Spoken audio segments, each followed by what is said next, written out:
they'll do their very best, because this is what I want, to make this work. The signage in here will have an emblem on it. It will be, I want you to pull in here and drive in, and I want you to say, wow, wow. You know, this is where I'd like to live. And that's really what our motivation is.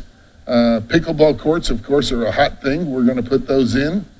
And if that falls out of favor, then we'll take that space and make it something else that is the new thing. But at this point in time, for this subdivision and for this age group and for whomever, I've played twice. I've really enjoyed it. And I feel like, hey, it's a good thing. So that's what it'll be. It'll have a pavilion. There's going to be a little bridge with again, if Ashton doesn't kill me on that, with some brick. We'll have some brick entrances. We'll have some neat things. So in the past, when you drove into a neighborhood, you saw walls, you saw the name of the neighborhood, you saw some landscaping, you would see some things like that. And that's okay. That's what was in. I've certainly built several of those. But at this time, I think our interest is more subtle, ambiance, landscaping, just things like that, as far as to enhance the neighborhood. The neighborhood, I believe, with the water and some of the features, it is our intention at this time to completely put a fence around it, a metal fence, probably a 5-foot metal fence. It provides looks, it provides security for the perimeter.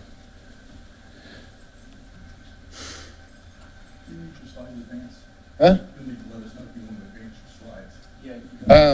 Let's go ahead and, all right. For this subdivision, I thought, why don't we take what we have and alter it? Why don't we make some new? Why don't we make some plans that are new to us, new to everybody, new look? So I'll kind of discuss that. This plan is a smaller ranch. It also, as the builder and the developer, and as the buyer, which is me, for most of the houses on speculation, I want metal roofs.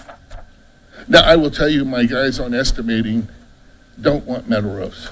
They're about 3 times as much, but I love them. So I'm going to be fighting for those. It's almost like your board. I'm going to be fighting for them, and they're going to be telling me no, and I'm going to be trying to figure out how to get them in. I would like the metal roofs to be on every one of the houses in here. That's what I'd like, and that's my hope. I believe it's kind of a new thing. I believe the generations like it. I'm a baby boomer. What am I? Maybe at the bottom of the baby boomers. Yeah. So I like them. Maybe some of the group that's above me might think, oh boy, I remember metal roofs, I don't like them. But I will tell you that the group behind us, and there's some of them in here, they love them. They love them. So that's what we're thinking about. We'll move to the next one. Again, we're going to use some earthy tone colors. Again, that one shows a metal roof also. We'll be using some garage doors that are attractive. We'll be using some dark windows, and we'll move ahead. On this one, some of us that are old enough remember the trapezoidal angled windows. We remember them in contemporary homes. They've kind of fallen as old-fashioned looking. Interestingly enough, with the country or with the craftsman or with the farm-style houses, the trapezoidal angled windows are kind of back, and we kind of toyed with that, and I'll tell you what, I really like them. So we'll move ahead here. This one speaks for itself. We took a regular plan and we blew it up. If you're looking for light and you're looking for, a look at me entrance, this one's for you. Okay. One of my favorites. By the way, we're going to be doing a lot of plans that have bonus space up above. Bonus is big. Bonus even with the bathrooms big. My wife and I visit our kids, and we have to walk down the steps or something like that. We have to get in the bathroom where the kids have their toys and things. Nobody probably in here knows what I'm talking about. But with that, this is we will be doing several plans with bonus space above and full bathrooms and things of that sort. Again, the trapezoidal windows mixed with the country plan. At first, our designer, he was talking to me about this. At first, I was like, well, I don't know about this. And then he started showing it to me, and I said, you know what, you're right, I like it. So we'll move ahead. Very traditional, house with a porch, dormer windows, great plan, has a bonus room above. The bonus room can have a full bath or half bath, whatever you want. Brand new plan. You see the window up in the corner? I like fun windows. So I call them fun windows. Again, the guys on estimating call it cost, but I call it fun windows, and I'm a real fan of fun windows. All right. Very traditional, round stone on the front. Again, we're going to want to make sure and appeal to everyone. If trapezoidal windows are not your thing, well then fine, this is. Okay, 2 stories. I wanted the 2 stories to take on a new flavor, take on a new look. If you look at this is, it's a plan that's really, what's neat about it is its architecture and everything could be in a $1 million neighborhood, but it's smaller and smarter and has a 3-car garage. Same here, same. A little more contemporary, a little more modern, but not as to be contemporary. Kind of a mixture. We call it taking a recipe and throwing a little bit of this and a little bit of this and a little bit of this in it and making this. So that's what this plan is. So the advantage to this facility in this neighborhood will be the fact that it's new, the fact that it has high efficiency furnaces, the fact that you won't have maintenance. New plans. We'll be building at least a couple models at the entrance that are decorated, that look good. Again, if several of you on that board and several of you in the thing, if you've gone down to Indianapolis, you see a certain thing, you see decorated models, you see some unbelievable nice things, and we don't see them here. So we're going to see them in this facility.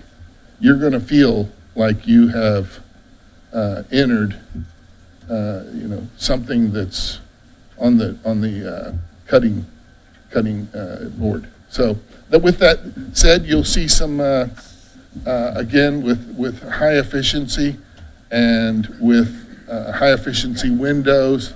You'll see all the new codes. You'll see the modern look. So many people come to me and say, I'm looking at existing houses. Now, here's the first thing that's said to me all the time. And some of this might resonate with you. I want to talk about a new house. Everything I'm looking at needs maintenance. Everything I'm looking at needs work. Everything I'm looking at needs modernized. And the price of the property, plus this, here's what I'm looking at. What do you think? Well, what we think is maybe new construction is for you, and a new build is in your future. So with that said, we try to look at that as what people are after. And I think what people are after is, I can name wood floors, but not wood floors, but LVT floors. Waterproof, stain resistant, easy to wash. And oh, by the way, if it looks better than real, it's not. That's kind of the way it is now. If it looks too good to be true, it's probably LVT. And it's just amazing. Decks, same thing. The involvement in the building industry has changed multiple times in the last few years, and I would say for the good. For the good. So, with that said, questions? Yeah, no questions from me at this point, unless anybody else has some, we can go to them. But I just wanted to thank you, first of all, for your presentation. It's very helpful. Everything that he presented, I think, is in your packets today. The actual deal that we're considering today is, just for the commission's sake and the public's sake, is a $407,200 match with the County Redevelopment Commission as well. It looks like the loose financial or funding outline that Jeff has provided shows most of that going towards infrastructure so that these homes can be built. I went up and viewed the site. The map in your packets is not in color, but the site itself, I have a color version that's highlighted here just for my own sake, is off of what I would call the Riggin Road extension. So it's not Riggin Road as most Winsonians know it, which is, through Halteman, and by the airport, it's the Riggin extension on the other side. And I went and looked at it 2 days ago. It's an empty field as of right now. So it's a, in my opinion, a prime site for housing, certainly. But I think the big deal to me is that it's a match with the county, which I appreciate. I appreciate the county's buy-in. They've already approved doing this match with us, so it's just on our end now to approve if we want to do it or not. Yeah, and then Jeff, I don't know if you have other details you want to go into. Point out that property is not generating any property taxes and hasn't since at least 2009. I don't know when Ball State acquired the property. 2009, as far as Beacon goes back. Sure. It is a non-taxed property today. So this will obviously create probably close to $20 million in assessment, which will. Jeff, do you have a mic? Oh, sorry. I don't know. There's usually one sitting here. Sure, let me take your question. And I do have questions. That's fine. I'll come to you in a minute. So to repeat that, I guess the property is currently not taxed. It's been owned by Ball State since at least 2009, then came to us a few years ago, still non-taxed. I'm not sure how far back it hasn't been taxed because Beacon only goes back to 2009. But it will create, about $20 million of assessed value once the property's fully developed and fully absorbed. And then on top of that, we have about 10,000 people that commute into town, many of those high earners that leave every evening, go home and spend their money, spend their property taxes, or pay their property taxes and spend their money someplace else. So I think we've all talked about and all have recognized, or many have recognized, the need for new housing in Muncie. We have worked hard for the last several years to try to produce housing for affordable housing, and we think that we also need to take a look at how we can develop housing on the other end of the spectrum to generate revenue, especially as we look at the challenges that SB1 will bring us. So today you've got the challenge, and as we've said before, we look at how we mitigate, how we equalize the risk for someone to invest here. And today, building a new house is going to cost between $300,000 and $800,000 depending on where you build it. The average appraised value in Muncie probably sits somewhere between $150,000 and $165,000.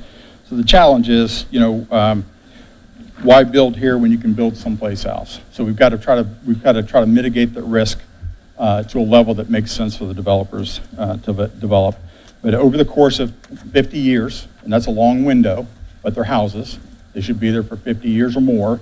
It's going to produce about $24 million in property taxes. It'll produce somewhere in the neighborhood of $7 million in income tax from new residents, considering what it would take to own a home in this price range. You're looking at between, I think the mayor, who has a career in mortgage banking, says you're going to be probably within $130,000 to $160,000 household income. I've calculated based on 130. So you produce about $7 million. These obviously are take in consideration inflation and appreciation on real estate. So you produce about $24 million in taxes and sanitary fees on this property. And like I say, we tried to be as responsible as we could be to stack capital. We've got the county coming in. They voted 5-0 to support this last week. We have the sanitary district bringing in. You'll see that in the sources and uses of cash. And then the city, I believe through edit, is going to do the road work for us.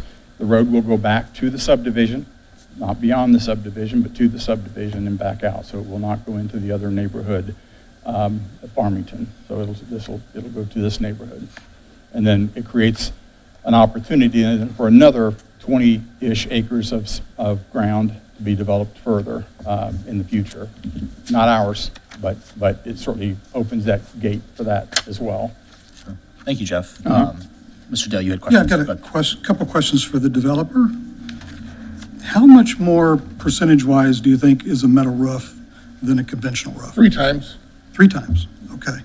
And what's the nature of the I think there's you're going to provide some equity. What's the nature of that equity? Is it cash? What's the form of it? It's your investment. My investment will be through private financing. You're looking at him. Okay, So that would be our share as far as what we're doing. And also, lending institutions, local. okay. So that will provide us with our funding for our portion of this. Okay, all right. I have a few more questions, but I don't want to break up if someone else wants to interject Does anybody else now. have ones before Mr. Dale continues? You can go, and then I can ask Okay, some. yeah, we'll go Mr. Dale, then Mr. Bishop. Yeah. This is more question for the administration. What was the per lot, like this subsidy of all government combined is about $56,000 per lot. 1.9 million altogether. It's 46% of the development cost minus your homes being built. What was the contribution from local government for store estates per lot? It's been a minute. I recall that. Historic estates also been a minute. included mitigation of flooding, those Understand? kind of things, so. That's true. Just curious. There was a flood zone, yeah. Different neighborhood, it's a different price point. Just a question. I assume we know that answer, but, That's a fair question. That's fair. so we don't know the question and answer. Just in or around. You know, and I'm Dan Ridenhour, Mayor of Muncie, and I want to state a couple other things. I think he's been very modest, but when he talked about his history, he said, I'm a builder. But if you look at Pine View at Riverside, that is him. If you look at the development at the university, at the village, that is him. He also did a number of homes and has some other lots in some other areas, in Heron Point. So I think he was a little modest in his style and his quality. I just wanted to say that. Also, this land was given to us by Ball State because of the success of your question, which was store estates. They, desperately is probably too strong of a word, but they very intently want more of their staff to live in our community. And so Ball State, in fact, Mr. Lowe was a part of Ball State at that particular time. They gave this property to us and they said, do something along the lines of store, if you could, because they were pleased with it. Store, the city put in very little as far as cash other than ARP funds. So we knew we had flooding issues. When the rules for ARP funds came out, the rules said you could not do street fund, you couldn't do street paving, but you could solve water or sewer issues. Right. So we knew we had major flooding in that neighborhood. We looked at that site, we thought, here we have 17, 20 acres, maybe there's something we can do there, and that's when we started looking at it. The actual cost to put in those 34 lots was $2.8 million. That's roughly what we put in. Sure. Very little of that came from the city. That was all federal government from ARPA. So there weren't a lot of city funds. The MRC did fund some, because the demolition work on the school was not finished when I took over. We did finish that, and there were bits and pieces that we did. In fact, this particular organization, along with edit funds, did pay for the park that is on that site. That's not included in the 2.8, but it was 2.8, 2.9 for the 34 lots. But that was, again, those were not, I don't view those as city funds because they weren't from our tax, they were federal taxes that maybe some of our citizens paid a portion of, but that was spread over all federal residents who paid federal taxes. It was federal funds that did that. Because it qualified for the water and sewer. And we did a lot of, and that 2.8 to 2.9 does include the other, we put in a lot of additional sewer work in the neighborhoods adjacent to store. Yeah. Thank you. Did you have other questions? Wait until somebody else has anything. Okay. I don't want to take from anybody else, but I have one more thing to say. Okay. I would just reiterate the point about Ball State wanting employees to live here. That's a very real thing. I'm a contract faculty member at Ball State, so it's a little different. But I remember during the hiring process, there's a lot of encouragement to please move here, please be here. I had some discussions, ironically, with some of my students at Ball State who work in the Indianapolis suburb areas, and they've run into a problem where they work in the Indy suburbs and it's fantastic and they want to live there, but they can't afford it. And so now they're starting to come this direction. That's a very real thing. I had one student who lives in Anderson and asked me, what's going on in Muncie? Because they wanted to move this direction. They're thinking about moving further this direction, truthfully. And they had heard the word about, the Store Estates project, the success there. There's nice housing there. Trademark's record obviously speaks for itself. I don't think anybody necessarily wants to debate that. I think they do wonderful work. So those are my comments there. Mr. Bishop, you had something, I think, correct? Yeah. Go ahead. Questions for the developer first. So will these homes sell for $450K? You would estimate, or that's just the baseline, and there might I don't think sell that's for the higher? baseline. I think we'll probably fall below that as far as a baseline. However, just like Pineview subdivision, we are housing Muncie residents that are retiring, that are selling their larger home, and I would tell you that we're installing Bosch appliances, wood ceilings, the top of the line lighting, the top of the line flooring, the top of the line everything. This, they're moving down, and what attracts them to Pineview? I would say the neighbors. It was us, and we were providing the right mouse trap for the right mice, but then now we have all the right mice, so we're in good shape. We have the right people living there, and so other people want to live there. Pineview, I would say that there was, when I first came here and was looking at it, I thought there were tumbleweeds rolling down through the streets. There was nothing going on, and real estate people said, do not, that's not good. You don't want to do that, and I didn't hear anything good. I kept looking at it and thinking, gosh, it's right down the street from the hospital. It's right down the street from the college. We're going to be having a new bicycle path, walking path. What in the world? You got to be kidding me. We just need to provide the right kind of housing for these people. Small homes, upscale. And if you've been through Pineview, that's what you'll see. Smaller homes, upscale. And there are, multiple upscales. I will tell you this, and I think that maybe the question is why, and I look at it too, why is the developer here asking for additional funds? We do not get what they get per house in Fishers. I'm not going to get. But I do pay the same amount for a 2-by-4. I do pay the same amount for the furnace. I do pay the same amount for that roof that you asked about. I've got to compensate. Do I take less money as a builder, someone that's lived in the eastern part of the state my whole life? Do I get less money? Yes. Yes, I do. You know, when they look at what I get as far as profit margin, they look at it and say, wow, why don't you move to Fisher's? My wife says they have plenty of people like us. We need to be here. This is where we are. And you know what? I like that. I like it. I drove down Jackson this morning, and I was annoyed the fact that I waited for about 10 minutes to come into here, so I was a little late. But I looked at the brand-new ramp and the brand-new street, and I thought, boy, is that going to be nice. So, yeah, I like it. I like it, and this is where I've lived, and this is where I'll be. And I would tell you that this neighborhood is stepping out a little bit. It's stepping out a little bit in the expense for us. It's stepping out a little bit for the area. But I think we need that.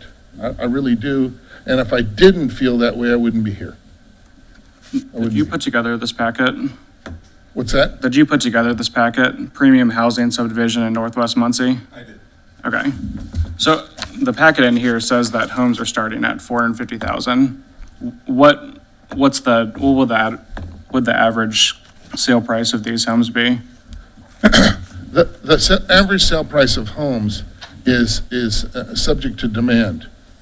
Do you have a baseline? So I would say the baseline could be in the 400 range for sure. That's fair. For sure. It's hard for us to build a new home for less than 300,000. I'm sorry to say that. I was building houses in Pineview for $180,000 when I first came into that community.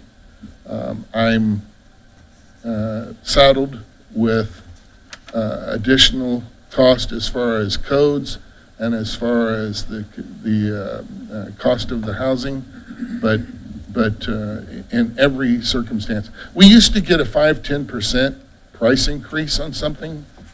That would be a wonderful thing to hear. So when the concrete person comes to us and wants to eat lunch, it almost makes me sick. I really don't have an appetite because I know why he wants to meet for lunch. Sure. So, Would you as the developer be owning the infrastructure? Would it be organized as an HOA, or would the roads be platted to the city? no, the roads will be platted to the city, but it will have an HOA. Obviously, there's going to be a lot of amenities in this community that has to be maintained.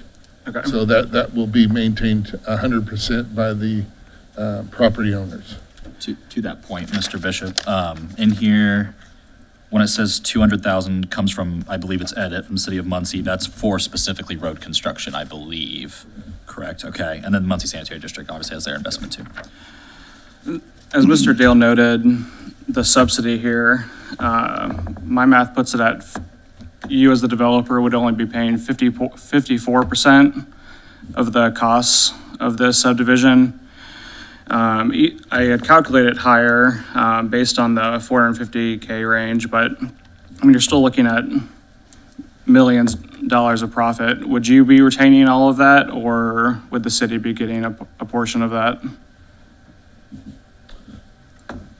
Well, the millions of dollars worth of profit sounds wonderful. I don't really probably look at that. He's also speculating on the construction of the homes. He's gonna build the homes, and that's speculative. So, I mean, that's what we're talking about is. Since you're not mic'd up and you've made a point about the video being the record of the minutes, can I finish the questions Sure, to the go ahead. developer and? Go ahead. Yeah, So, I mean, I guess I'm used to where, questions. so there's 42 homes in this development. That's the proposal, right?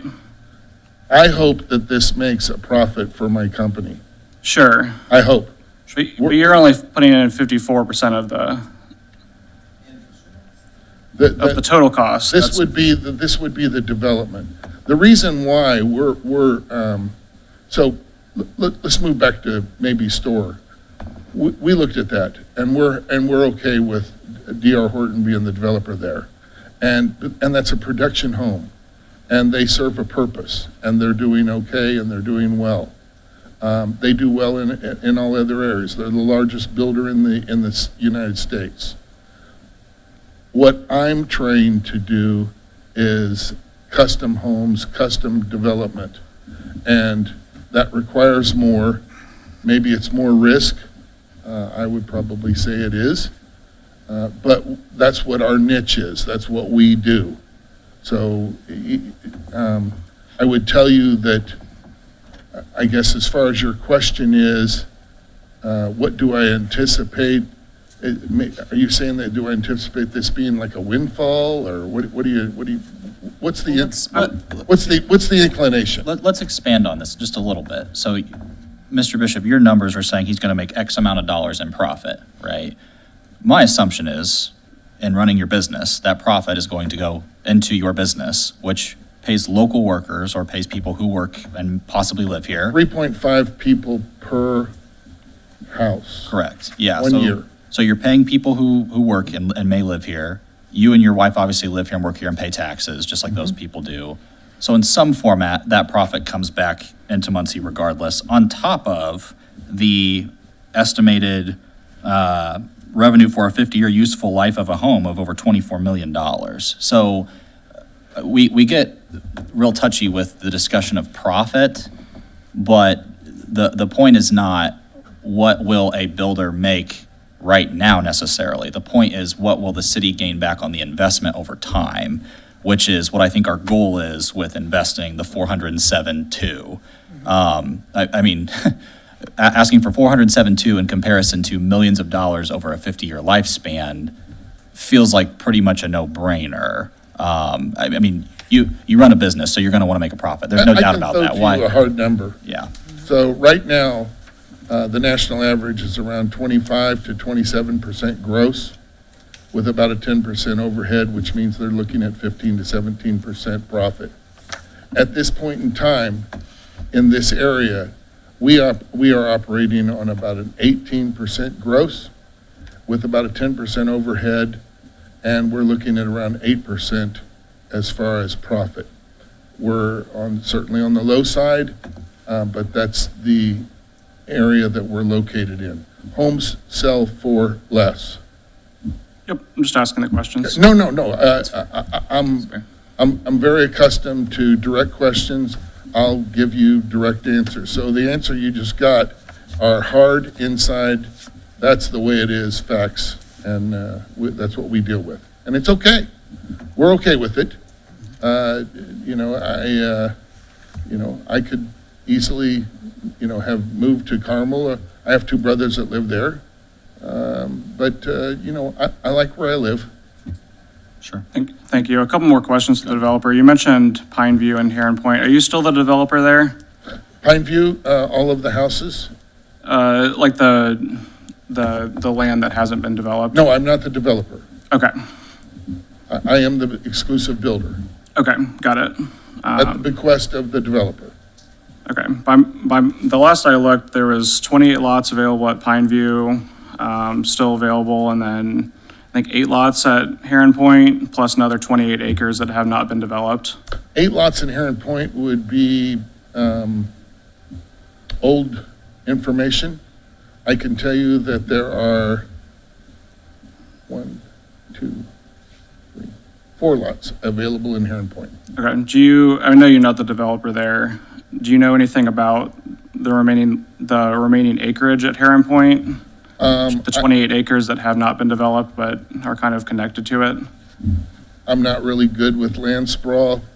If we can, let's get back to the housing subdivision we're talking about. We know he's built other subdivisions. We know there may or may not be lots or land available in those subdivisions. Let's get back to this one, please. Okay, I have questions for Jeff for Go ahead. the administration then. Go ahead.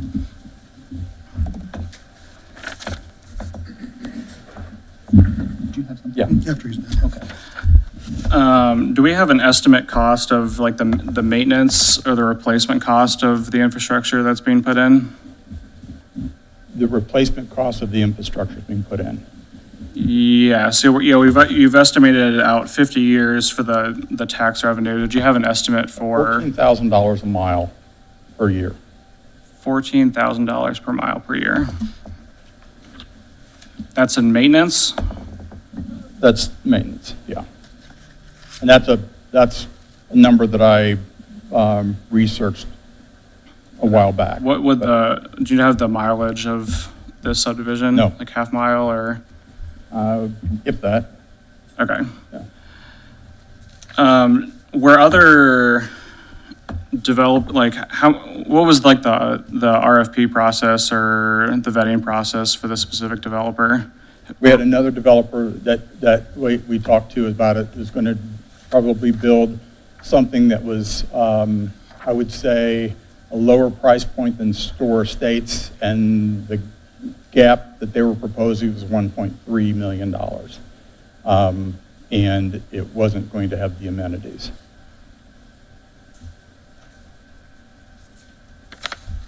Anything else?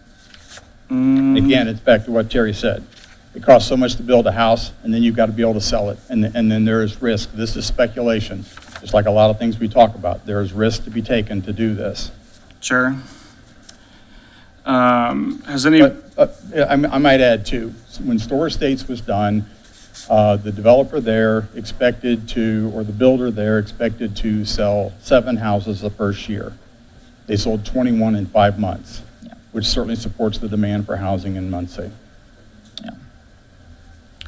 has any consideration, like, have the other departments, like police, fire, EMS, have they been talked to about like what the services would look like to like extend further out into the city, and to, are they going to be paying more on calls, reduced call time, anything like that, to, just by like expanding the range that they have to go to by developing the subdivision? This is 300 feet from where they service today.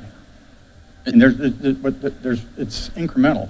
It's still a lot within city limits, and it's an additional 42 homes within city limits. So my assumption would be that the fire and police protection would still extend to those areas because they are in city limits. Yeah, they service the houses that sit in the subdivision next to it. My last question for you, I'm a little confused on the Riggin Road.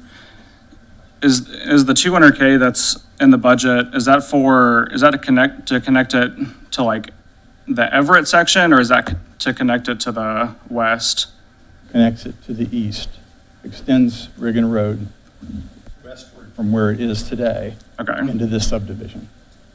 So I have the same question. This is a good question. So there's a Riggin extension off of Ware Road. Yes. That little portion, it's a tiny little, So this would be to connect the two segments? no, it No. would, you take that, the Riggin extension, and then it just extends out a little bit and then comes into the neighborhood. It doesn't extend Riggin to Riggin. Does that make sense? So this would not connect it to Everett? Correct. Right, Jeff? Okay. Well, then I've been told wrong. No, this is, the 200,000 is what the city engineer estimated it would cost to extend from Everett, Riggin Road, into this subdivision only. It does not connect to Riggin past. That's not in the city limits. Just from Everett Okay. Road So into we're this not, the we're other not direction. connecting to the county section of. So Mayor, the neighborhood had issued, I think, shared a concern. It doesn't It does violate. not connect. That's what I had promised the neighborhood, and actually, it's the neighborhood association is the one, it's the condo association that was actually doing most of the concern. But this will run from Everett Road, Riggin Road, into this subdivision only, into Steeplechase only. It does not connect to, it doesn't connect to the dead-end part of the current Riggin Road. It will not. So there would be like will. 100-foot gap between, Yes, because that is county. And so we don't service that. There's no reason for us to do that. Had they been annexed, we would have looked at it differently, but there was no reason to do that. So okay, this will stay just within the city. and will help connect them to the services they need. Because most of that Farmington is served by county sheriff's department and county EMS Okay, and thank you for volunteer fire clarifying that. department. Thank you. Do you have other questions? Okay. Yeah, I just have just a quick statement to make. One, I know of your product. I know of your product and you do exceptional work. And so I want to say that right off the bat, because I'm going to state an opinion about something, has absolutely nothing to do with you. I think this type of housing is needed. I just have a difference of opinion of how government should participate in the equation. So I just want to let you know that I really respect your work and I know of your work. So, but I guess I just want to challenge our line of thinking here, because we're talking about, really ultimately, we're always talking about priorities when we ponder questions here, we make decisions. And I'm wondering what would happen if the city, county, and the MSD got together and contributed the same amount of money, nearly $1 million, for increased property code enforcement around the community, comprehensively addressed our flawed tax sale process, which holds hostage so many properties by out-of-state owners, increased down payment assistance program for first-time homebuyers, create existing homebuyer improvement programs, increase our partnership with the MLB. Now, a majority of all those things are tangible and can generate revenue back, should generate revenue back to the municipality. So for me, the idea of local government subsidizing what we're calling premium homes at a baseline of $450,000, at least that's how it was shared to us. I just think that's irresponsible. So I won't be, I'm going to finish what I'm saying. I just want to go on record. I am dispassionate about this. I applaud the effort for homes of this nature. I just don't believe that this body should subsidize that. I have no doubt that you will get a favorable vote today, and I wish you all the luck and all the best in the world in your endeavors. Thank you. So I will say to those who will vote is that the priorities we make are about economic impact. They're not about today, they're about tomorrow. And we are trying to do things that will put Muncie in a financial position to continue to thrive for a long period of time. There are other resources for other things, but the Redevelopment Commission, the Delaware County Redevelopment Commission, and the Muncie Redevelopment Commission is charged with doing things that impact positively Muncie and Muncie's financial viability going forward. These are things that we think we need. We think we need to have housing to support those commuters to move here and stay here and spend their money here. And we are looking at putting money towards something that generates a significant amount of return. And that's what we believe our goal and our challenge is to do. And we've done things to support affordable housing, to pave roads, but this is part of what we do, and this is what we were created to do. And like I say, we make decisions based on economic impact. We believe this has a positive, significant positive economic impact, as will be other projects we'll bring to you in the future. Okay. Is there any other discussion items before we take a vote on this? Real quick. Go ahead. I would just say that, yeah, I don't disagree with a lot of the goals that have been stated and with what Mr. Dale was stating. I mean, I think I would just like to see equal interest and effort put into the other market issues in the city as has been put into this investment.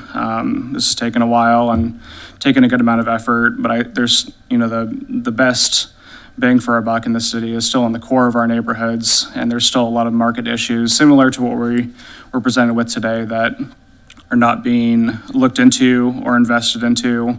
I know there's might be other factors, but there's other subdivisions that have been proposed that are currently in a stalemate, and I know we have to plan forward and not can't just look at where the market is at today, but would like to see a little more interest in what we have already versus investing, as a public, 46% of this project to make it happen. Okay, any other thoughts? Any other discussion points? Okay, seeing none, I would call for action on this item. Make the motion to approve the 407,000 200. agreement Okay, with 47. 400. 4072. There you go. There we go. Okay, there's a motion to approve that funding agreement. There is a second. Okay. Mr. Bishop, No? Mr. Dale, No. Mr. Miller, yes. Mr. Pravilla, Yes. Ms. Wagley. Yes, Thank you. Thank you so much. I appreciate it. Thank you. thank you. I would encourage you to look at the ancillary involvement with housing. Mhm. There's many other areas that a new house plays a role in as far as economic development. It's the largest driver of of income in our country. And the amount of things, for example, a furniture company, someone that paints, the painting store, the amount of people that are affected by it is much more than we often think. And I can get you information on it that I think you would enjoy. Thank you. Thank you. Thank you. Mr. Howe, you want to move forward with the Muncie Mall redevelopment discussion? All right, well, speaking of economic development and economic impact, the whole property group has presented a multi-phase redevelopment plan for the mall, and we are working with them to get that started. And John Mulheron from Whole Property Group is here to talk to us about plans for the mall.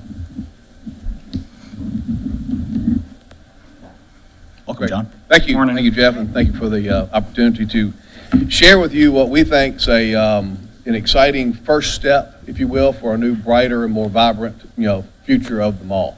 What I'd like to do this morning is tell you a little bit about ourselves, give you a little, quick little history about who we are, what we do, talk about the mall itself, the current condition that the mall is in, what we think is a viable redevelopment plan, and then ask for your support through a PAYGO tip at the end, and then I'll have time for any questions that you may have.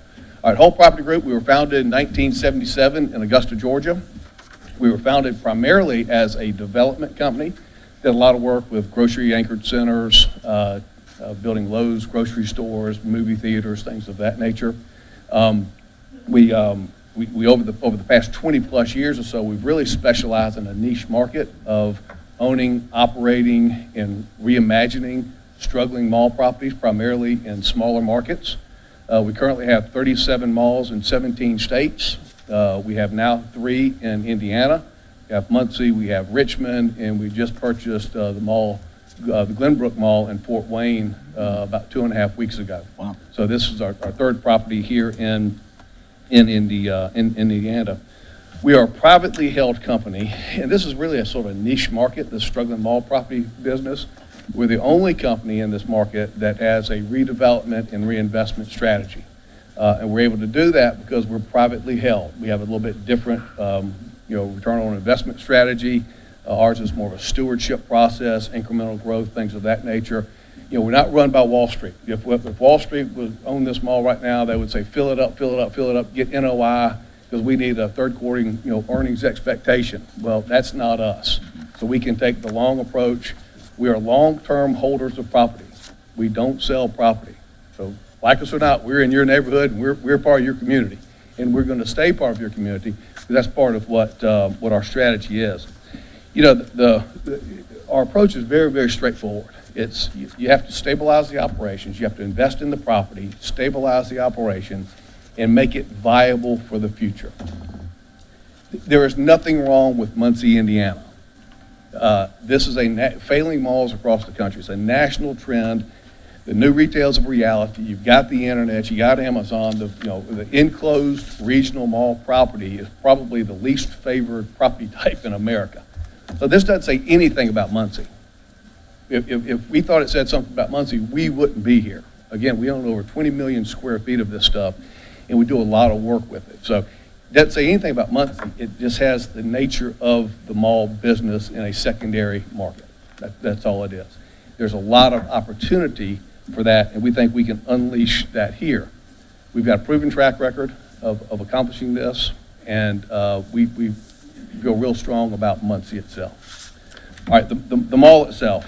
All right, the Muncie Mall currently is a 50-acre gateway property, if you will. It anchors the southern end of your retail corridor. If you can imagine Walmart's on the northern side, anchoring the north. You've got the mall anchoring the south, and you've got a lot of great, tremendously good retail in between. You've got a strong retail corridor, which speaks to the strength of Muncie itself. The current ad valorem, Chris, if you'll put up the site plan. The current Muncie Mall, if you look at sort of inside the ring road, the current Muncie Mall has an ad valorem valuation of $6.7 million. That includes the buyer's market. The mall itself, $4.7 million. We bought this property back in January of '24 for $5 million, and it's been on a steady decline ever since we bought it. Doesn't really bother us. Again, it's the sort of the briar patch in which we live. The surrounding retail, Chris, if you go to the next slide, please. The surrounding retail node, you've got the Targets, you've got the Kohl's, you've got the AMC. The surrounding retail node carries an ad valorem cumulative valuation exceeding $45 million. Probably have about 20 acres total combined with everything around and surrounding the mall property. That 20 acres has 45 million in valuation. The mall has 6.7. Boy, that tells you something right there. We think that the surrounding good retail around us is very good for the mall. It's going to help us certainly, but it certainly helps the city in that it has about a $1.35 million annual ad valorem taxes being paid to the city from that surrounding retail around us. Key question is, does the mall survive in its current configuration? Is it viable and does it survive? Our history tells us no. We've got 68% vacancy. Go to the next slide, please, Chris. We've got 68% vacancy. That's deadmall.com all day long. All right? What tenant would come to that mall in its current configuration? Not a single tenant you or I would want. Now, if we wanted money, we could have filled it up as an indoor flea market a year ago, made a lot of money, but it would have failed and failed completely eventually. That's not our strategy. That's the strategy of, there's three companies really that are in this sort of niche market of struggling mall properties. They have a sort of run it in the ground, take all the income out, don't invest, and then walk away from the community and leave the community high and dry. Our strategy is totally different. We own them, we operate them, we fix roofs, we fix toilets, and we're here for the long term. So we're not going to fill it up as a indoor flea market. But at 68% vacant, it does not have a viable future.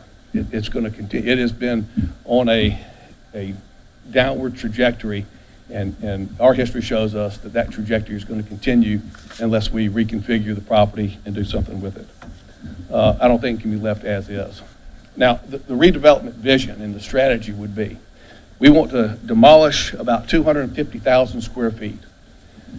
Take off the Penny building, take off the Sears building, and we've got the old theater that used to be on the side there, tear down that theater.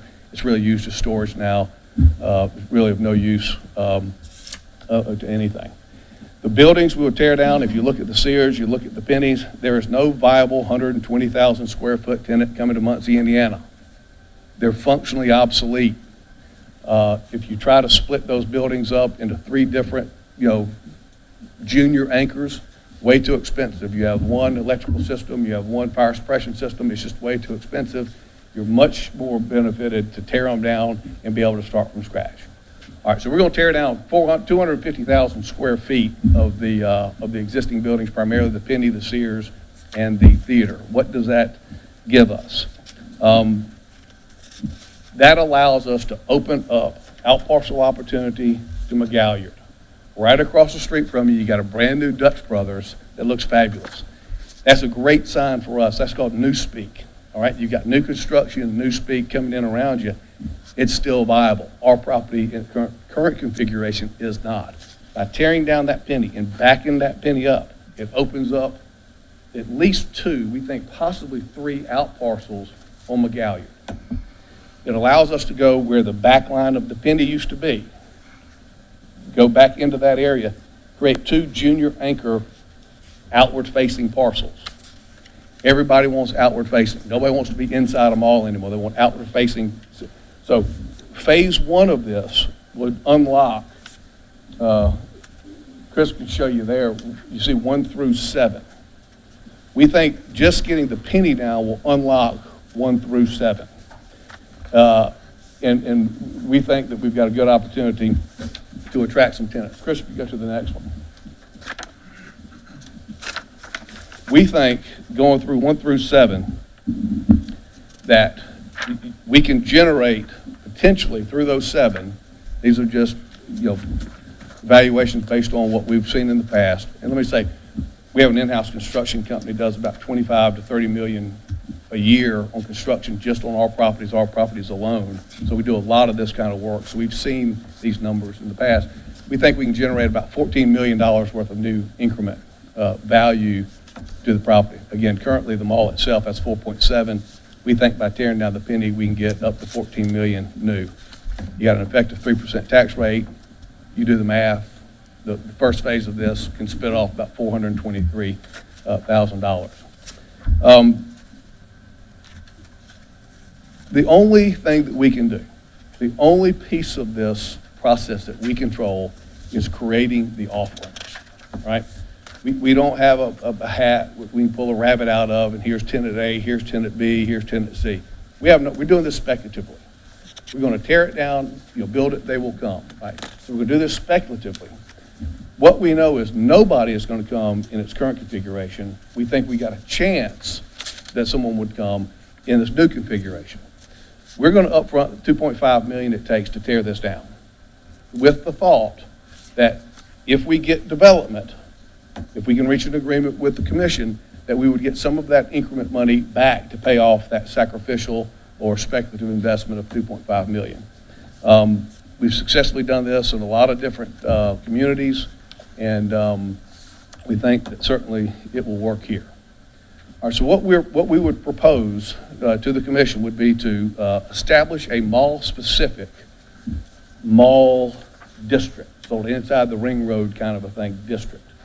And we'll do a pay-go TIF. We will front the money, we'll make all the investments, and we would get reimbursed and only get reimbursed if we create additional increment. If that increment doesn't come in, shame on us for being bullish on Muncie and our abilities to create new speak. The city certainly has no obligation to pay us out of anything but incremental funds, found funds that this would generate. And if we fail to deliver, shame on us for being bullish. We've seen it, it works. Again, we've been doing this for quite a long time. But we think that, we've got a great opportunity here, unlocking, if you will, a new offering. Guaranteed maximum reimbursement would be $2,523,103. All claimed expenses must be verified and approved by the city. If that's our estimate, what it's going to cost us, if it only costs us $2 million, the maximum would be $2 million. You got to be verified expenses. And again, all of the any reimbursement would come from the increment that we generate. So, in conclusion, the mall's not viable in its current form. I think your surrounding retail node, that 45 million around us, is important to you, should be important to you, it's certainly important to us. If we fail and fail completely, we will be the millstone around the neck that's going to bring down property values. Blight begets blight. We'll be the millstone around the neck that brings stuff down around us, and we've seen that happen. We think this redevelopment is well thought out. It's a good vision, moving forward, and we think this demolition and reimagining, reconfiguring opens up and offers space for new development. And I'd be glad to answer any questions. Sure, yeah. I'll just start with a couple things, and Jeff, you can expand on the agreement if you would like to. But so initially, the agreement that we would be signing into today, you guys should have the new resolution, which has the exact number of the 2.5 million in there. I would note that I believe it was a few months ago, this commission voted, I believe it was 5-0, to release the already existing 432,000 as a reimbursement to Holgrove once they start getting some of the demolition done. So we've already kind of started this process anyway as it exists. This just expands on what we've already all agreed to start doing, and makes the agreement a little bit bigger here, going up to 2.5 million. So again, we've paid 432 of that 2.5, so this would be an additional 2.1 technically, rough numbers there. But the thing that I appreciate about it is more or less pay as you go, get the work done, and then we will reimburse you. We're not writing you a blank check, nor would we, right? So, Yep. Or we ask that. actually. yeah, absolutely, and I appreciate that very much. I did note in if we'll go to under Muncie Mall case for support, so you all, I believe, wrote this, the redevelopment of Muncie Mall, compelling case for support. You note in the the fourth paragraph down, this is the first line, says central to this effort is a proposed pay-as-you-go tax increment financing agreement valued at $12,143,418 with the city of Muncie for the multi-phase project. So my assumption when reading that is, let's say you guys do everything perfectly, you get the 2.5, you'll come back and want to do another agreement down the road, is my assumption. Is that correct? Yes, sir. We think it's a multi-phase. None of the other phases will happen unless, phase one, this phase works. So, we didn't think it'd be appropriate for us to come to you at this point and ask for all three phases. Fair. But because we don't know if phase one's going to work, we're willing to jump out there and do phase one. And if it's successful, we think it will be. I'd love to be back here Sure. and have a compelling case to do something else. But yes, this is just, we're doing phase one, the 2.5. Sure. And I mentioned that just because I think it's important to highlight, you seem to be in this for the long haul, right? This isn't just you're not just speculating, hoping you can get a short win. This is a long-term thing, and it's going to have to be a long-term thing for it to win. Let me say this real good. The mall didn't fail overnight. Right. The mall is not going to come back overnight. Sure. And I want to be very, very clear, it's not going to come back to the 1990s mall that we remember. Right. That mall is gone. And there's too much space, not enough tenants. What do you do with the excess space? Sure. And if you can't fill it, you tear it down and make it a different configuration. So Yeah, no, it's fair. That point. I was going to ask, so your current timeline for demo with the 432 reimbursement is to start in October, is that correct? Where are you guys at there? Yes, sir. There's two phases really. There's an abatement phase. Every JCPenney in the world has a little mastic in it. So we have an abatement company. That's phase one. They can start in October. And then you have the demolition phase that would follow in back behind that. Okay, thank you. Yes, and we've done all the engineering. Wonderful. So it's really ready to hit the check mark and send them on. Okay. Jeff, did you want to go through anything that I missed by chance? I think, The thing that I wanted to mention is the 432 is part of the reimbursement, and the reimbursement does not include all of the increment. The MRC would retain 10% of the increment. Just spitballing some numbers, if you will. I showed that because we'll have a head start on the reimbursement with the 432, based on just phase one, we'd have that reimbursed in about 10 years. But then over the course of time, we would once that reimbursement's done, and with some inflation and appreciation numbers, then the income to the MRC starts to become $100,000, $200,000, $300,000 a year. Sure. And then, like I say, we will, as we've talked, and John and I have talked, we'll look at this at phase at a time to see if it's still something that we want to do. But phase one has a big, in fact, I think when I kind of did my calculations, I showed about a $10 million difference, just a little more conservative, but it does have a big impact because it creates outlots. Outlots now have a significant amount of value because now we have access to McGuire frontage, which that mall was not built to leverage the access to McGuire when you think about it. And then the outlots obviously mean new buildings get built there, which adds to the assessment. And then aside from that, new jobs, new equipment, personal furniture, fixture, and equipment, new jobs, and those kind of things. So it probably has a big, in my mind, a big economic impact. It probably proportionally had pretty significant economic impact pretty early. When we first thought about it, I thought, we have buildings coming down and the property mall's getting smaller. But if you look at that mall and how it gets assessed, it really becomes significantly different just after phase one. And then the other phase, I know, will have equally bigger, depending on who comes to play, bigger economic impact for us in the long run. And I think we've talked about, getting the assessed value of the mall back up to that $50 million or a plus range, which again, is significant. If we get through phase three, it'll be over $50 million. Yeah. And let me say, here's the long-term play. We've got 50 acres in a retail corridor surrounded by really, really good stuff in a good community. That 50 acres can do a lot of things. We don't have a national warehouse club in Muncie. Yeah. It's a perfect play. I'm not saying we're going to get Costco. I don't think Costco would come here, but there are others that would.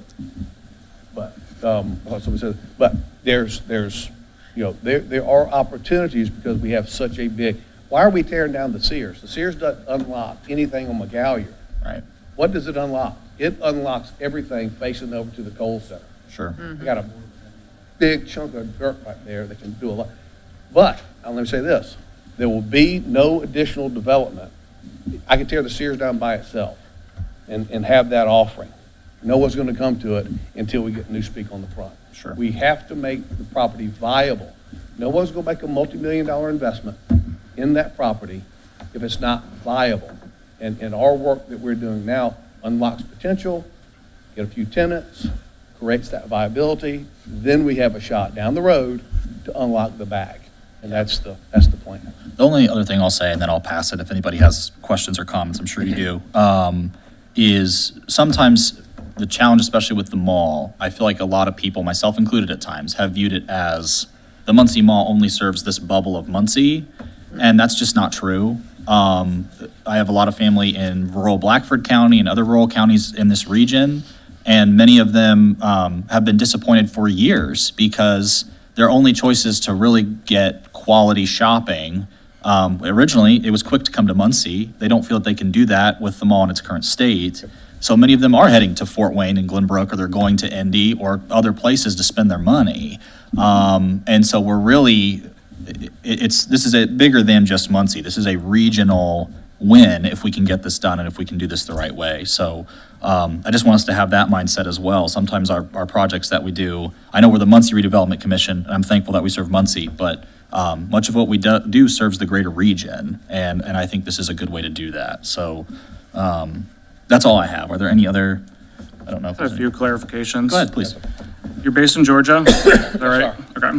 What's the longest held property that you have? Like how- That'd be Statesboro, Georgia. We bought Statesboro back I was in college, like 84. Yeah. That's great. Thank you. But in 84, it was booming. It wasn't a failed mall. And actually, it's still a pretty good mall. Low to no debt's a great position to be in. Yeah. Good vacancy? No, low vacancy? Very little vacancy. Okay. It's a small, it's a little tiny little thing. Boutique? Yeah, we call it small. Did you end up doing some demolition on that one? We actually did some expansion on that one. Okay. And we did some outward-facing shops.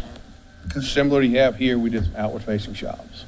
So you call it flipping it inside out. We got a lot of, that I can share with you all. We've done exactly what we're doing here. You flip it inside out. It's sort of a hybrid, outward-facing shops and still interior shops. The increment that is discussed in the resolution, is that based on the current assessed value, or is that based on the assessed value or just the valuation after the? After development. Yeah, so What's the baseline? Is it now or is it after the Now. demolition? Okay, That's the baseline from here up on the Okay. parcels that they own. okay, thank you. and what we own is 4.7 million worth of value right now. So it'd be anything above the 4.7 would be the increment. Thank to you. share from. That's a good question. Any other thoughts, questions? Okay. All right. I would gladly take action on this if anybody wants to propose that today. I will make a motion that we accept resolution 2025-06. I will second that. Absolutely. Okay, roll call. Mr. Bishop, Yes. Mr. Dale, Yes. Mr. Miller, yes. Mr. Purvilla, Yes. and Ms. Wagley. Yes. Motion passes 5-0. Thank you all so much. Thank you so much. Look forward to Thank you. sharing some good success with you. Yeah, good luck to you. Thank you. Okay, we've had a longer meeting today. That's okay. Mr. Howe, next up, we've got Zane Bishop with the facade grant status, if you have anything for us today. Sorry, I forgot about this. You're okay. We received one application and reviewed it, sent back for some items that were not included in the application. I don't know if we've heard back of that. Received a second application, also requesting additional information just to try and do our due diligence. But both look good. We just wanted to make sure we had everything, and the committee wanted to adhere to what was in the guidelines. So hopefully within the next couple months, we'll have some of the first ones approved, and then hopefully get the ball rolling after that. I just did want to follow up. Jeff, will there be an announcement from the city on the facade grant, like on Facebook, Muncie Journal? We'll have to talk to the communications person. I don't know how to do that. We'll have to talk to the communications person. I mean, I told folks that we would announce it here, Okay. which I think you did a month ago. Yeah, It might be nice. I agree. yeah, just something a little more formal and broader facing, but that was my only update. No, that's great. That's important work. So thank you for doing that, you and Steve and the other members of the committee. Jeff, do you want to go into property transfers? Any today? There are none. Okay. We did not receive, I've heard from a few folks that had some interest, but nobody has applied for anything at this point. So I like to say it's just kind of a Placeholder. a placeholder, because some of those come in, they're pretty simple, and we can get them into here pretty quickly, but nothing. Okay, thank you. Ms. Veach with Downtown Development, do you have an update for us today? We've made you wait a long time, so I apologize.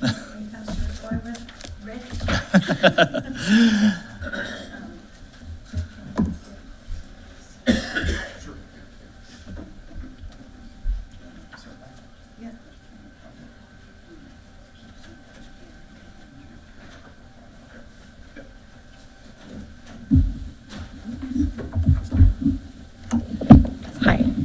So I'm Vicki Beach with Muncie Downtown Development Partnership, and thank you for having me today. I'm here today just to do kind of it's past mid-year, but this year went really fast, but just kind of a little bit of an update on what's been happening, and then go from there. But before I start, I wanted to say that we did receive information from Jeff on the facade grant program. After you announced it, we sent it out in an email blast. If you do any kind of digital, if we get a copy of it, we'll be happy to share that too on our Facebook page and Thank you. other mediums. So far today, it's been a little bit of a busy year, but wanted to report and happy to report on some of the most recent new businesses in downtown, if you're not familiar. And one of them is Little Chicago Restaurant, Barrios, which is a Filipino restaurant, Rojo's Martini Bar, the Parlor Salon, the Record Parlor of Muncie, which is a record shop that's getting quite a bit of play. The College of Architecture and Planning has some space downtown now. Crew Construction, so that's quite a bit of activity here in the last 18 months, so we're happy about that. We have planned when I was here last time that we were going to have 4 signature events this year. I can tell you that we have completed 3 of those. Roof Fest was in April and was held at Mad Jack's, which ended up being a fantastic collaboration, and we're happy about that, and happy to say that Roof Fest will be back in 2026 on April the 4th. Brinka's Summer Arts Walk was in June, and we added a new element this year called steamroller printing to go along with our other activities and flower hour. And we had terrible weather. It rained, but very, very happy to say, and was quite surprised that our numbers they held. We had over 7,000 people at Brinka Summer Arts Walk, according to our data from Placer AI. And then we did Fire Up Downtown. I hope that all of you got a chance to at least hear about it if you weren't able to attend it. Again, another surprise, our attendance was up almost 35%. We had over 17,000 people at Fire Up Downtown. Nice. Happy to say that if all the sponsors come back on board, and we have high hopes that they will, that this event will happen again in 2026 on August the 1st. It will be the 5th year anniversary of this event, which is amazing. Downtown Idol happens at the Brink of Summer Arts Walk and Fire Up. It was the first 2 eliminations for Downtown Idol, which is exactly what it sounds like. And the finale will be held at Arts Walk on October 2nd. We will have 19 contestants. And we have Arts Walk coming up, which is on October the 2nd, as I said. And we're adding some new elements to this event to try to generate an increase in the crowds to this event as well. We typically have somewhere around 6,000 to 8,000 people at Arts Walk, so we'll see what happens after it's over. I'm hoping for good weather, but the new elements are what I want to share with you today. And one is what we're calling Echoes of the Past. It's a partnership and collaboration with the IDIA lab at Ball State. And what this is going to allow us, or allow the community to participate in and do, is to be at 3 locations during Arts Walk. This happens via a QR code. You bring your phone, you hold it, you scan the QR code.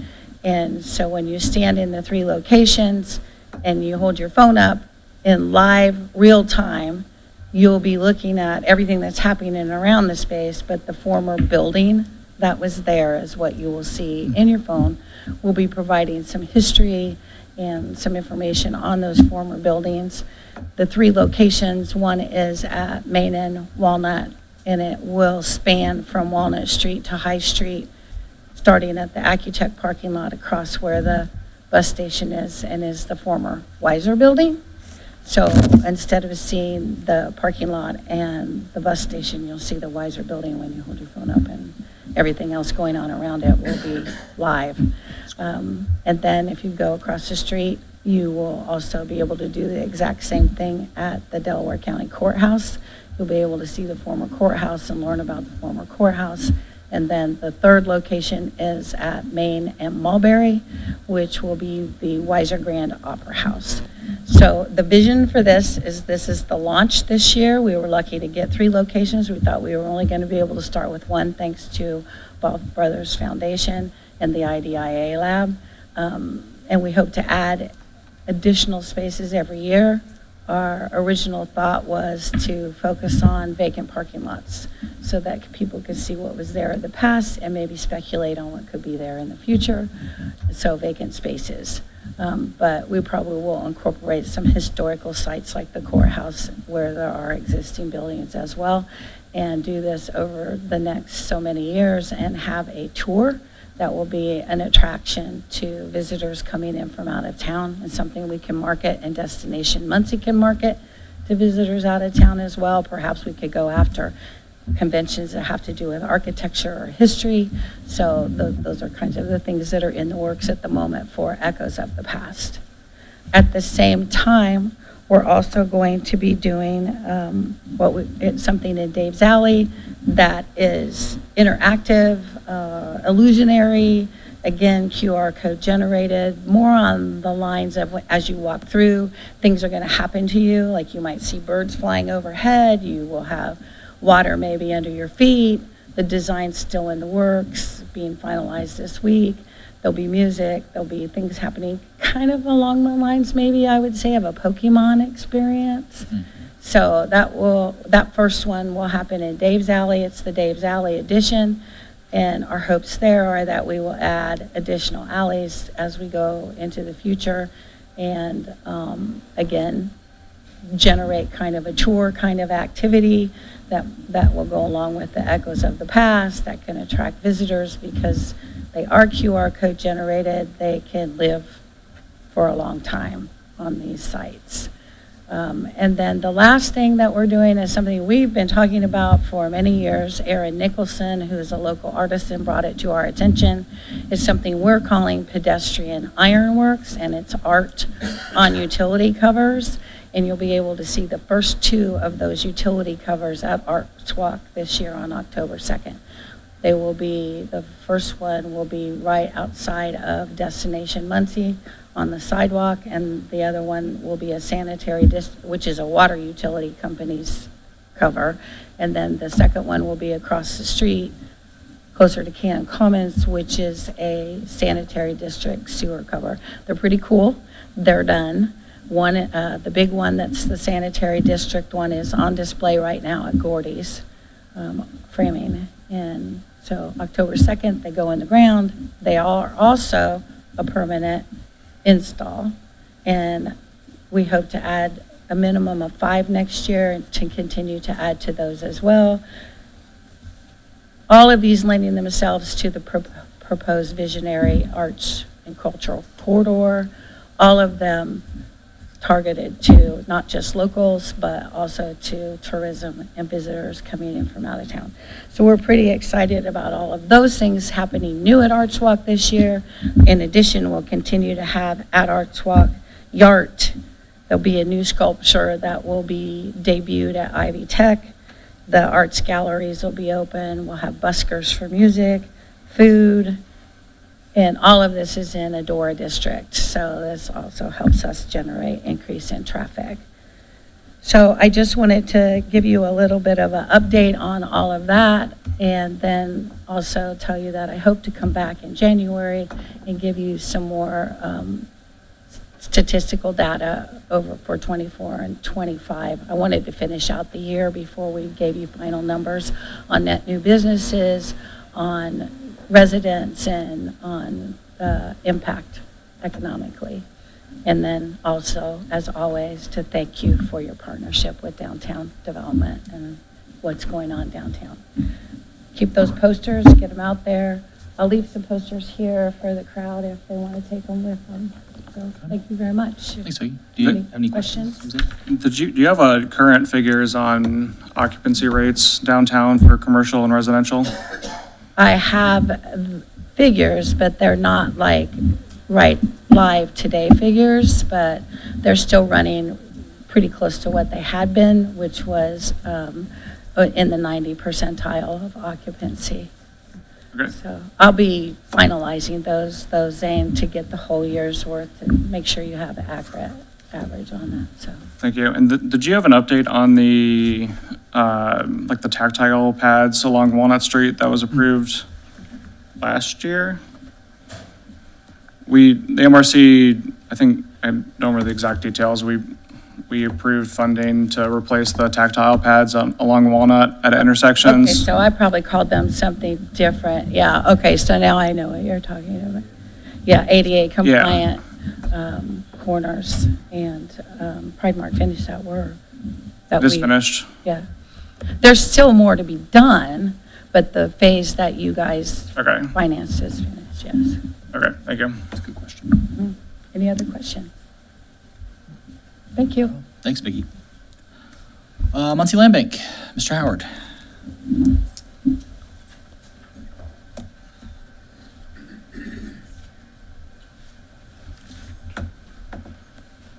Good morning, Nate Howard from Muncie Land Bank. Morning. We have quite a few property transactions that we'll be looking at on our board meeting tomorrow, and I'll update you on those. In October, this month, we just passed off a side lot that we had acquired for a resident in the Old West End. We had signed a pass-through agreement and got that done this week. We're also selling 2 additional properties to Intend, Indiana, part of that Old West End development project. Next week, we submitted a full proposal to Ball Brothers Foundation for funding. Should be hearing soon if that's approved. We had Amber Scobie and Kayla Mahoney Potter present at our last First Friday meeting, September. They're consultants for Dominion Due Diligence Group, and they presented on the evolving world of public housing and different opportunities there. In October, we're hosting Will Snyder, who's a Ball State grad, who's now a planner for the city of Charlotte. He did his thesis work on kind of evaluating the rental experience for folks renting in the Old West End neighborhood in Riverside, Normal City. He's going to be presenting those findings at our October first Friday meeting. And we continue to work hard in industry, Whiteley, and also in South Central now through the 812 Coalition, using our partnership with the Urban Planning Department and students. All those neighborhoods, we've worked with neighborhood stakeholders, kind of develop a specific area that they've asked us to work in. And so we're using students and our own in-house expertise to come up with what we're calling corridor comprehensive development plans, and that informs our activities around acquisition. That's all I got for this morning. Any questions? Thank you. Busy. Thank you. Thank you. Okay. Thank you, Mr. Howard. We will move into public comment time. Everybody has 2 minutes each. Mr. Pavilla, will you keep time, please, for public comments?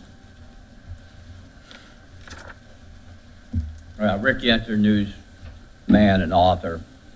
Since you started out of limiting my speech or even trying to limit my press, I would remind you, under the Constitution, I have both. Besides, I would ask under state and federal law to hand over resolutions and all information provided to commission members today, which is public records. Now I'll talk about the good and bad and ugly. The good, I'm glad to see somebody is in the business of renovating old malls. I was here a half a century ago when the mall was built. We had no internet. We had no Amazon. And anybody that wants to invest, you should invest in that along with business and industry. The bad, I don't think the housing market should be a function of local government, especially a gated community. It has no access. And as the mayor mentioned, in a way, there is the county has to approve that access from Farmington, the condos, and the neighborhood there. And I know those neighborhoods don't want that, so good luck on that. The ugly, which wasn't mentioned today, which I saw at unsafe buildings last week. The city has finally taken action on Southway Plaza. You'll be known when we get this up on our media that Muncie is the first community in the United States that saw a Dollar General close. The property is trashed. You've got the power of eminent domain. I would suggest you use it, because anybody that's going to read anything we do on Delaware County Community Awareness, we've got 35,000 people. The first thing they're going to say is, what are you doing about Southway? Which you've done nothing outside the city, finally finding a property owner that has no record and can't be contacted in New Jersey. So again, I would suggest that you tell the people what you're doing. Thank you. Anybody else for public comment today?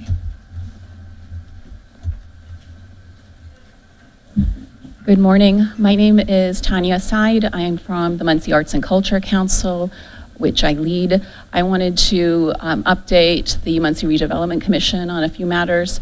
Specifically, for those not familiar with the Muncie Arts and Culture Council, we champion arts experiences, public art, and a thriving community of artists and allies. And we impact our community with economic growth, sustainable communities, and health and wellness through arts and culture. So with that, I just want to follow what Vicki Veach of Downtown Development said regarding what's planned for Arts Walk and other activities in our community. One of the things that I sincerely appreciate is that many organizations in our community are furthering arts and culture for the benefit of our city. So I want to highlight one of the things that Ms. Veach mentioned, which is the ribbon cutting and celebration of a new public work of art, which will be at Ivy Tech on the Fisher Building Plaza. So we're working with the Chamber of Commerce to make that an event that others are invited to, and you are invited to as well on Thursday, October 2nd at 2 p.m. With that, this is a work of art that was given to us by Exhibit Columbus. If you're not familiar with that, that is a biennial arts exhibition across the city of Columbus, Indiana. They activate important architectural spaces throughout the city in order to remind people, invite people, encourage people to participate in the life of the city. So the work of art that's coming here that has been given to us for the total cost of $1 is called Designed by the Public, and it operates like a library of things. So it is, in essence, supposed to be a way for people to appreciate a work of art and participate in all the elements that are things that can be borrowed, which is why it's like a library of things. So it's really neat. That is the second that we have received from the Exhibit Columbus organization. The first is Midnight Palace. That is the light sculptural installation that is in the alley at Dave's Alley that Ms. Beach was talking about. So I just want to bring all of these pieces together and recognize that while we are not always doing as many arts and cultural things as we would like, since we're a staff of one, we are definitely supportive of all of the activities that are happening throughout this city. Lastly, I would like to invite you to the Mayor's Arts Awards tomorrow evening at 7 p.m. at Muncie Civic Theater. It is free and open to the public. Thank you very much. Ms. Seid, I just want to let you know, if you ever want an item on the agenda to give us an update, I would absolutely welcome that. If you ever have updates you want to give to us, just get with Jeff or me, and we'll make sure you're on the agenda. We appreciate that, and this was mostly in response to Ms. Beach. I didn't plan to, but I certainly will keep that in mind for the future. Take care. Bye-bye. Thank you. Anyone else for public comment? Okay, seeing none, we will move on to commissioner comments. Not necessarily comments, Jeff, just, you don't have to provide an update here, just, I know we had discussed a few things, and if you could just get back with me or provide an update next month, that'd be great. On the, if there's any proposal for the money for a store from the lots, I'd recommend investing it in the neighborhood and the area, but just an update on that. We've discussed 2417 South Hoyt, which needs demolished. The update on the jury lots offering and appraisals, and then a couple properties on North Walnut that my understanding is that we're responsible for the maintenance of, but need some work. So that's all I had. I can tell you there are no development plans for the jury lot at this point. It's just putting it someplace where we can do something with this later. But there is not a plan. There's not a buyer. There's not a plan for it. Yeah, I was just asking about the initial offering and the process for the appraisals that was undergone. Right. Cool. I would add that we dealt with two pretty consequential topics today, the housing and the mall, and I just want to recognize that when we get things 1.5 days ahead of time, it is really difficult to get through all that material among the other things that are going on in our lives. And I think that these questions deserve more of our attention than that. And I find it not only inappropriate, but pretty rude to get things just 1.5 days ahead. So I would appreciate receiving items at least 4 days ahead. These are big questions and they deserve our undivided attention. Any other members of the commission commentary today? All right, seeing none, we will be adjourned until our next meeting on October 16th. Thank you so much.